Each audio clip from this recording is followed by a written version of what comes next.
Bonjour et bienvenue sur le Studio Censeur, qui remet en question les idées reçues. Nous vous tiendrons informés des dernières nouvelles sur le conflit israélo-iranien. Nous sommes à Téhéran. Voici l'état actuel de la chaîne nationale iranienne. L'ensemble de la station a été la cible d'une attaque aérienne et est maintenant en proie aux flammes. Tout semble devoir être complètement détruit par le feu.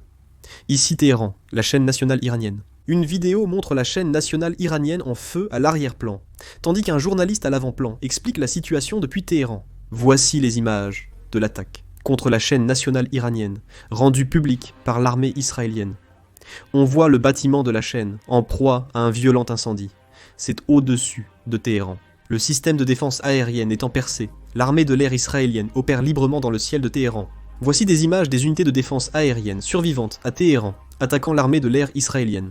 Il s'agit de l'autoroute reliant Téhéran à Qom. Ici, une rampe de lancement SCM a été repérée. L'armée de l'air israélienne l'a localisée et l'a détruite par une frappe aérienne. Des débris de missiles balistiques sont tombés en Israël. Ce jour-là, l'Iran a lancé environ 10 à 15 missiles balistiques et Israël les a interceptés. Voici des images montrant des débris tombés près d'une zone résidentielle lors de l'interception. L'armée israélienne a détruit le chasseur F-14 Tomcat iranien stationné sur la base aérienne. Lors de cette attaque, 2 appareils auraient été détruits au sol sans même avoir pu décoller correctement.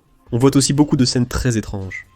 Ici nous sommes au Liban, c'est une scène de mariage. Pendant l'attaque de missiles balistiques iraniens, alors que des missiles tombèrent du ciel, une scène Hachka a été filmée, montrant des gens profitant joyeusement d'un mariage au sol. Voici un missile de croisière iranien survolant l'Irak. L'Iran a exigé une action immédiate du Conseil de sécurité de l'Organisation des Nations Unies concernant l'attaque délibérée de ses installations nucléaires par Israël, avertissant que ces attaques menacent la sécurité mondiale.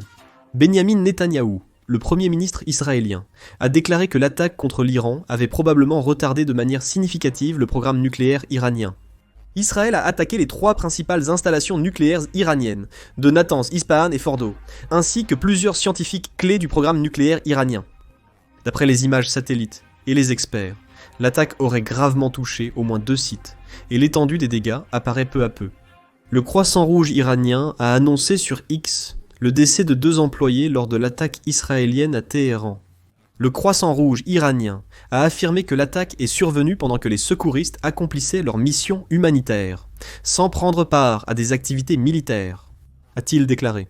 John Thune, chef de la minorité républicaine au Sénat, a déclaré à Fox News lundi qu'il n'excluait pas une action militaire des États-Unis contre l'Iran et qu'il ne voulait pas restreindre le président. Nous concluons ici, merci.